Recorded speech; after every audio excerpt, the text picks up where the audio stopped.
श्रीराम समर्थ. देहाचे भोग आणि आनंद. तुम्हाला आपल्या हिताकरिता दुसऱ्याच्या उपयोगी पडणे जरूर आहे.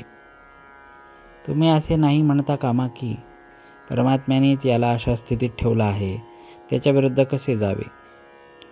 तुम्हाला परमात्म्याच्या विरुद्ध जाणे शक्यच नाही, पण आपल्या हिताकरिता म्हणजे आपली देहबुद्धी कमी होण्यासाठी दुसऱ्याच्या उपयोगी पडणे जरूर आहे.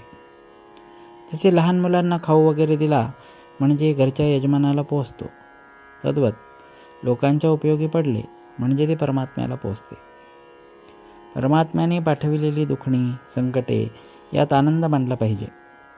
एखाद्या आजारी माणसाची देह कष्ट घेऊन शुश्रूषा करायला मी जर तुम्हाला सांगितली तर ते काम तुम्ही आनंदाने कराल. सद्गुरूंनी आपल्याला हे काम सांगितले याचा आनंदच वाटेल.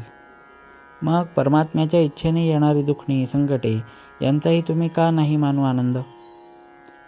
पण परमात्मा आपला सर्वस्वी हितकर्ता आहे असा तुमचा दृढ विश्वास आहे कुठे. परमात्म्यानेच धाडलेली संकटे त्यालाच दूर करायला कशी सांगावीत. दुसरे असे की भोग हा भोगलाच पाहिजे. आता जर भोगला नाही तर पुढे तरी भोगावा लागणारच ना. देह सुस्थितीत असला म्हणजे देहाचा विसर पडतो असे तुम्ही म्हणता, पण तुम्हाला देहाचा खरा विसर कधीही पडत नाही. त्याची आठवण सामान्यपणे असतेच. दुखणे वगैरे आले म्हणजे ती विशेषणाने भासते इतकेच.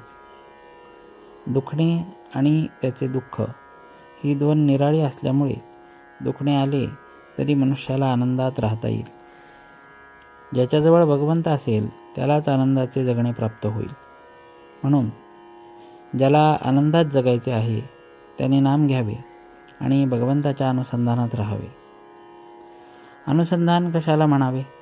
उठणे बसणे जप करणे वाचन करणे गप्पा गोष्टी करणे चेष्टा विनोद करणे वगैरे सर्व क्रियांमध्ये भगवंताशी संबंध आणि संदर्भ असावा, हेच अनुसंधान. भगवंताचे अनुसंधान आपल्याला भगवंताकडे घेऊन जाते. मी अनुसंधान टिकवीन असा मनाचा निश्चय करावा. जगाच्या प्रवाहात उलट पोहणे म्हणजे भगवंताचे अनुसंधान टिकवणेच होय. भगवंताचे होऊन प्रपंच करणे ही सर्वश्रेष्ठ कला आहे. भक्ताला ही कला अवगत झाल्याने भक्त भगवंतमय होऊन त्याला सर्व जगतात आनंदच दिसतो. देहाची सुखदुःखे प्रारब्धावर टाकूया आणि नामस्मरण प्रयत्नाने व प्रेमाने करूया. जानकी जीवनस्मरण. जय जय राम.